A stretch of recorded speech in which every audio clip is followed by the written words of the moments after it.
Bueno, quería hacer este video para hablar del tema del momento, especialmente en Estados Unidos, y es que Joe Biden, el presidente de Estados Unidos, acaba de anunciar un programa en el que va a perdonar la deuda estudiantil de millones de personas y de muchas otras personas. Les va a dar cierto alivio, les va a ayudar a pagar parte de esa deuda. Así que en este video les voy a hablar sobre todo lo que necesitan saber sobre este tema, cuál fue el origen de este problema, ¿cierto? Porque la deuda estudiantil en Estados Unidos alcanzó unos números increíbles, alcanzó unas proporciones enormes y era básicamente una bomba de tiempo que iba a explotar en cualquier momento y que va a explotar todavía. El Biden no ha solucionado realmente ningún problema porque recordemos que cuando haces un préstamo tú recibes un bono, ¿cierto? Tú básicamente vendes un bono, cuando tú hagas un préstamo recibes un bono.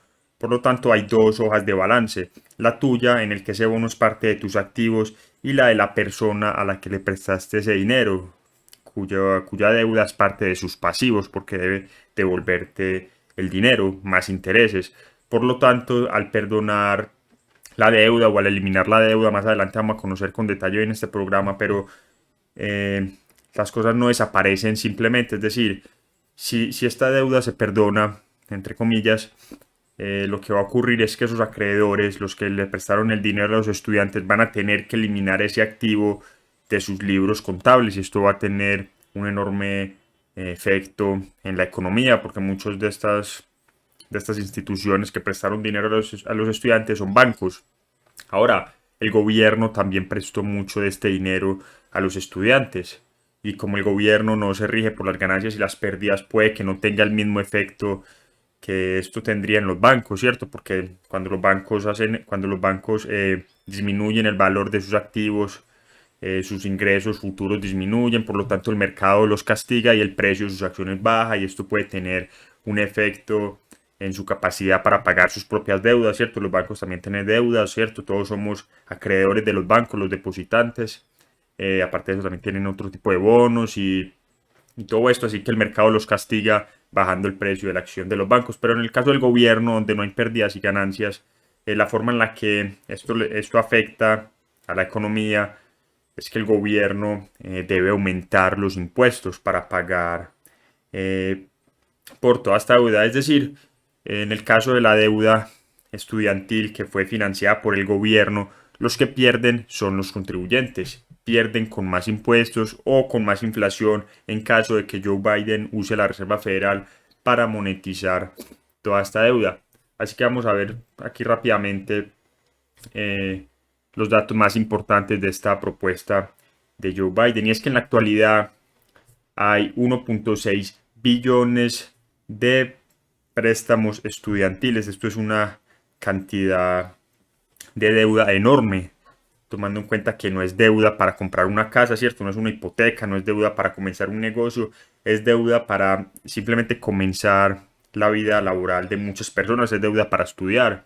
Así que es una cantidad enorme, y esta cantidad está distribuida en 43 millones de prestamistas. Por lo tanto, las medidas de Biden van a tener efecto sobre 43 millones de prestamistas, y va a eliminar por completo la deuda estudiantil de aproximadamente 20 millones de estos prestamistas.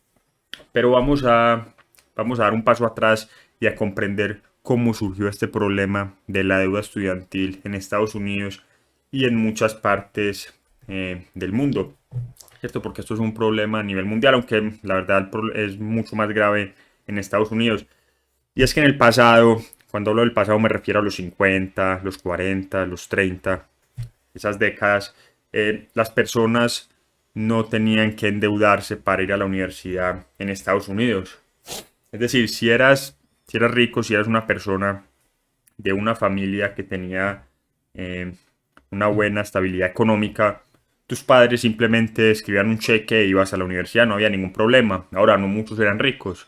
Listo, entonces si eras clase media, ya sea clase media alta o clase media baja, de lo que hacías era que ibas a la universidad y pagabas tus estudios mientras estudiabas en la universidad. Esto era lo que muchas personas hacían. Sus padres les daban cierto tipo de ayuda en la medida en que pudieran, pero los estudiantes tenían la necesidad de trabajar durante el verano. Muchos trabajaron como meseros o en las gasolineras, ¿cierto? Tenían ciertos trabajos que no pagaban mucho, pero que les permitían pagar su estilo de vida durante la universidad y pagar sus estudios. Así fue como muchas personas narran que financiaron su educación universitaria.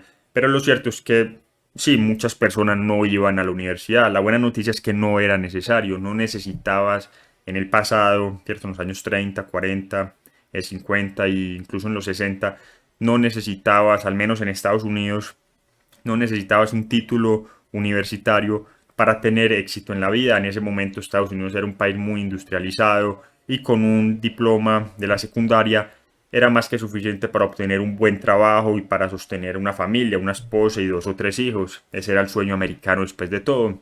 Las personas no iban a la universidad, al menos muchas de ellas no iban a la universidad, y sin embargo tenían la capacidad trabajando como carpinteros, o pintando casas o en una fábrica. Tenían la capacidad de estas personas de sostener una familia, de tener 3 hijos o más y de comprar una casa sin tener que endeudarse toda la vida. Este era el sueño americano, todos hemos visto esto en las películas y era en gran medida una realidad. Era la economía más próspera de la historia del mundo y por eso es que Estados Unidos es tan grande. Y eso era lo bueno, no necesitabas ir a la universidad, solo unos pocos iban a la universidad, aquellos que realmente iban a sacar provecho de pagar por estudiar en la universidad, por ejemplo, aquellos que iban a convertirse en abogados o en médicos o en ingenieros, ¿cierto? Títulos que realmente sirven en el mundo real, títulos que generan cierta rentabilidad, ¿cierto? Porque al final del día la universidad es una inversión. Tú estás pagando un dinero hoy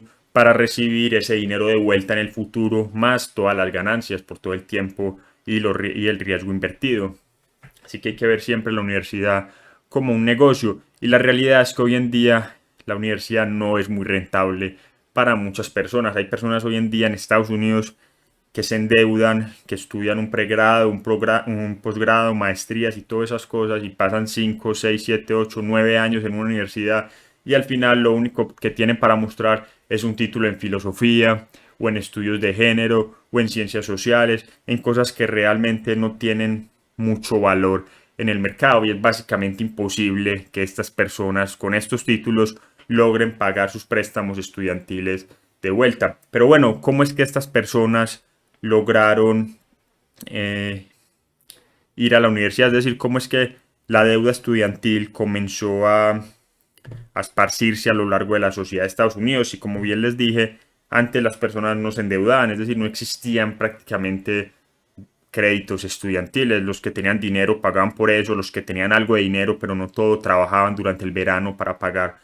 por eso, y los que no tenían dinero pues simplemente no iban a la universidad, estudiaban hasta la secundaria, comenzaban a trabajar rápidamente en la vida, ahorraban, trabajaban duro, eran disciplinados, eran frugales y conseguían mucho éxito financieramente en la vida, tenían una casa propia, podían sostener una familia, una esposa, 3 o 4 hijos, salir de vacaciones y cumplir el sueño americano. Así que, ¿en qué momento entró la deuda estudiantil en Estados Unidos en escena?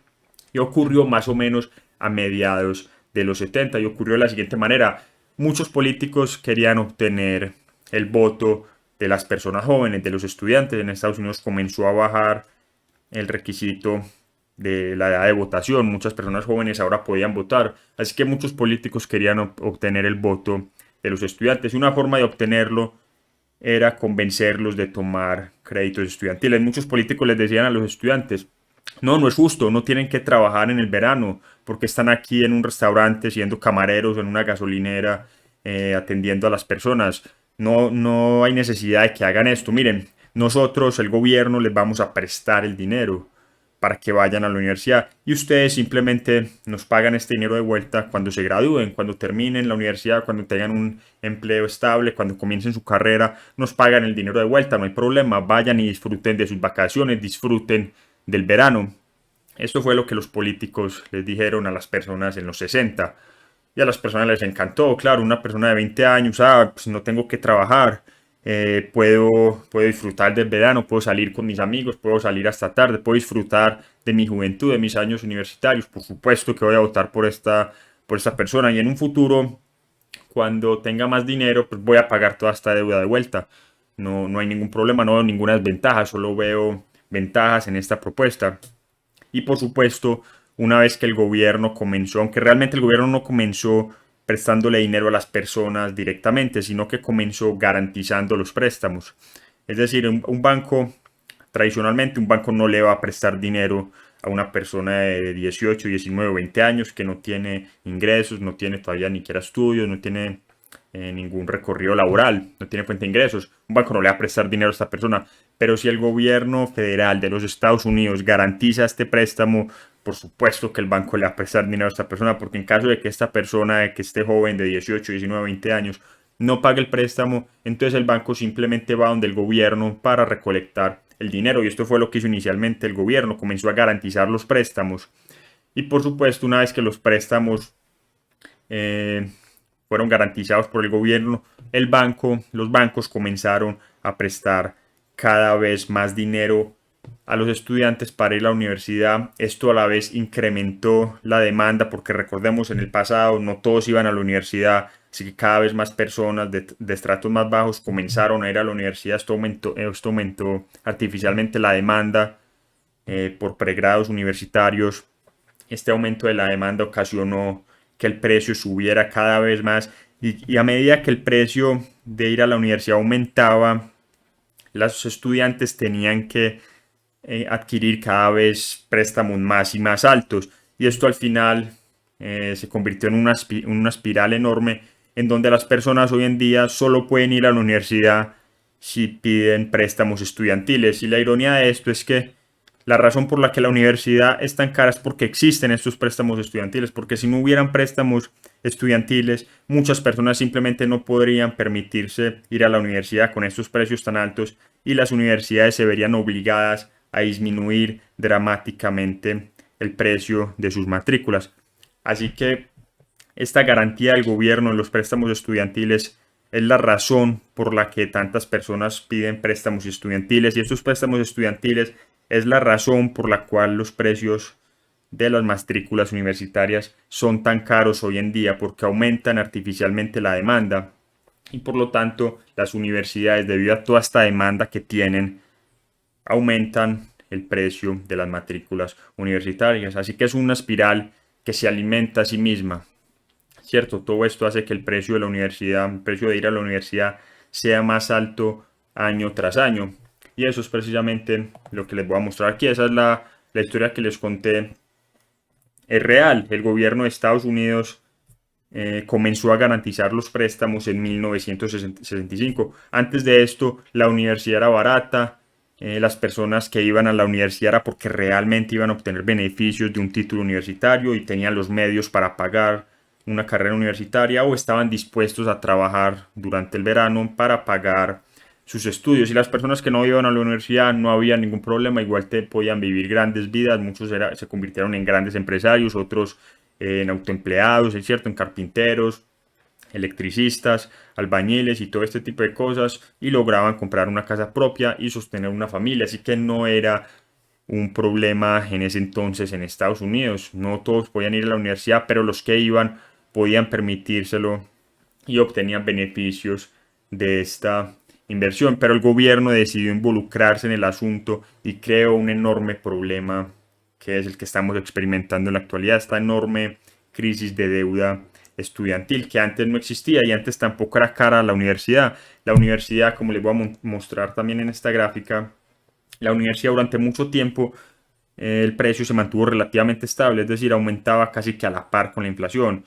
¿Cierto? Esta línea azul clara es el precio promedio de la universidad y este es el precio de la universidad actualizado tomando en cuenta la inflación, así que aumentaban a la par, pero de un momento a otro el precio de ir a la universidad se disparó y comenzó a aumentar a una tasa mucho más alta que la inflación. Este sería el costo de la universidad hoy en día si simplemente hubiera aumentado la tasa de inflación, pero como vemos aumentó muchísimo más que la tasa de inflación y eso nos lleva a la crisis tan grande que tenemos en este momento. Pero recordemos, esta crisis es una creación del gobierno federal de los Estados Unidos. Esta crisis no existiría si el gobierno federal no garantizara préstamos y por supuesto en un futuro el gobierno no solo se dedicó a garantizar préstamos, sino que se dedicó a emitir estos préstamos con dinero de los contribuyentes, comenzó a prestarle dinero a las personas directamente.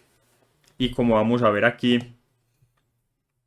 este es el programa a través del cual el gobierno federal de los Estados Unidos garantiza los préstamos. Y así es como funciona. Entonces un prestamista le otorga un préstamo a un prestatario, a un estudiante. Y en caso de que este estudiante no logre pagar el préstamo, este préstamo igual está asegurado por el gobierno de los Estados Unidos. Así que el banco en este caso va donde el gobierno de los Estados Unidos a recolectar el dinero. Y el gobierno federal paga aproximadamente el 97% del balance de ese préstamo. Así que en el pasado los bancos jamás en su sano juicio le otorgarían préstamos a personas de 18, 19 y 20 años, pero gracias al gobierno el banco es capaz de prestarle hasta 100 o 200 mil dólares a una persona de 18 años para que estudie filosofía, ciencias sociales y estudios de género, cosas que no tienen absolutamente ningún valor en el mercado actual. Es decir, es casi imposible que con los salarios que pagan esas carreras estas personas logren pagar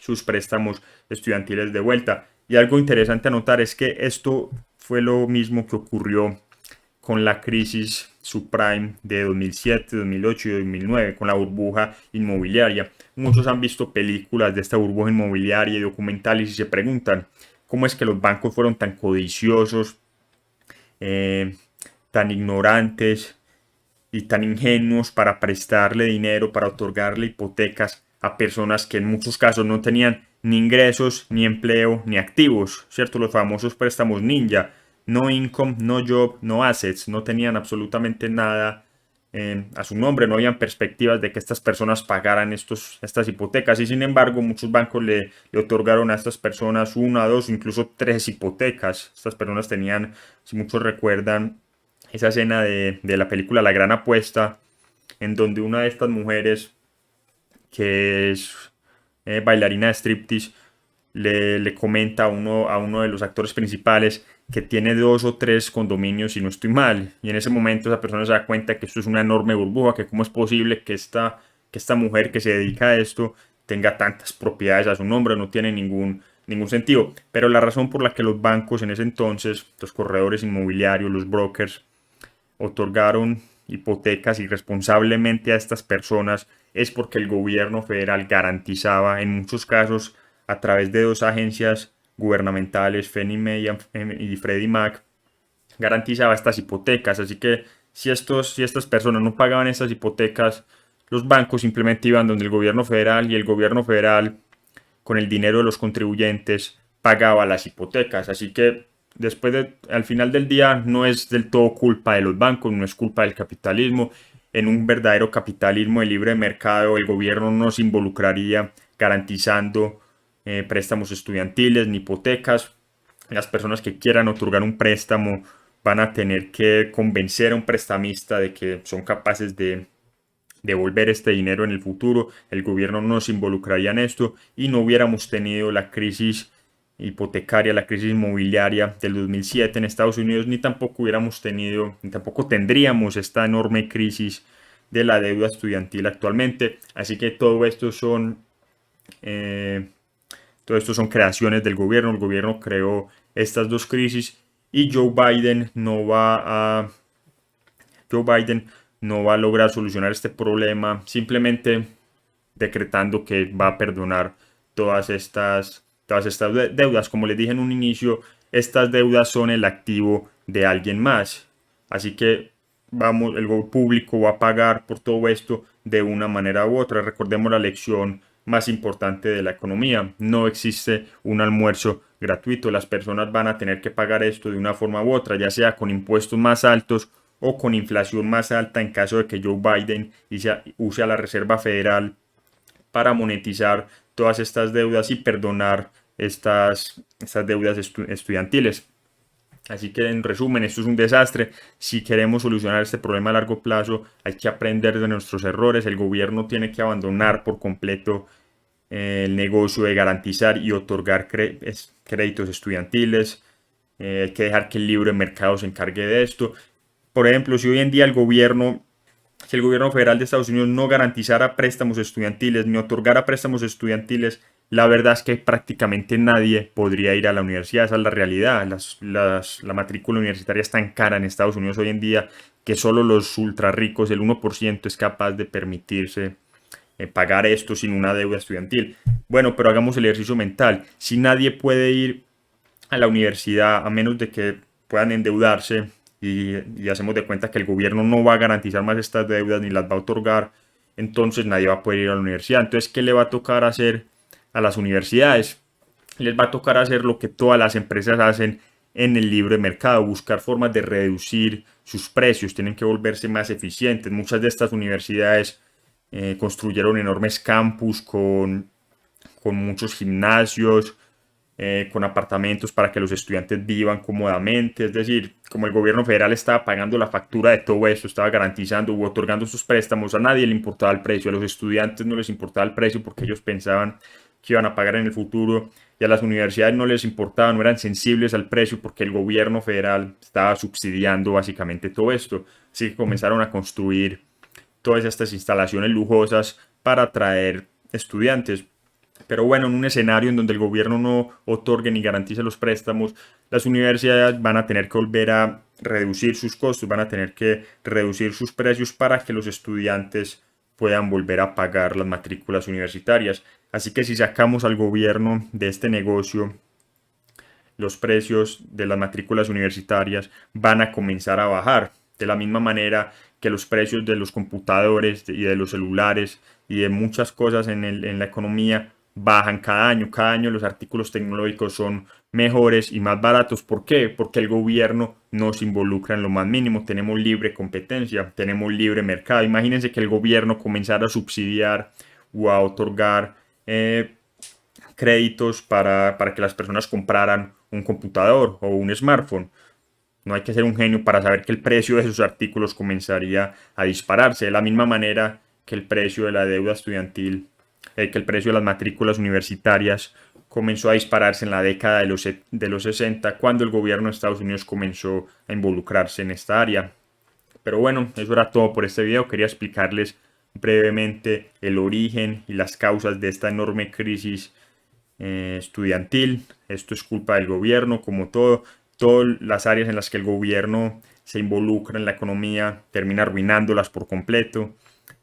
Hace lo contrario a lo que hace el libre mercado, ¿cierto? Cuando el libre mercado se involucra en un área, la calidad sube y el precio baja. Piensen de nuevo en los computadores o en los teléfonos celulares. Pero cuando el gobierno se involucra, piensen por ejemplo en la crisis inmobiliaria en Estados Unidos, piensen también por ejemplo en el sector médico, ¿cierto? En todos los países el gobierno está muy involucrado en el sector médico, en el sector de las pensiones, en el sector de la educación. En todos estos sectores donde el gobierno se involucra ocurre lo contrario que en el libre mercado. En lugar de la calidad subir y el precio bajar, el precio sube y la calidad baja.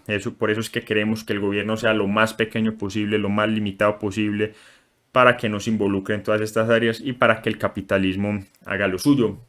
Pero bueno, eso era todo por este video. Quería que entendieran bien el origen y las causas de este enorme problema.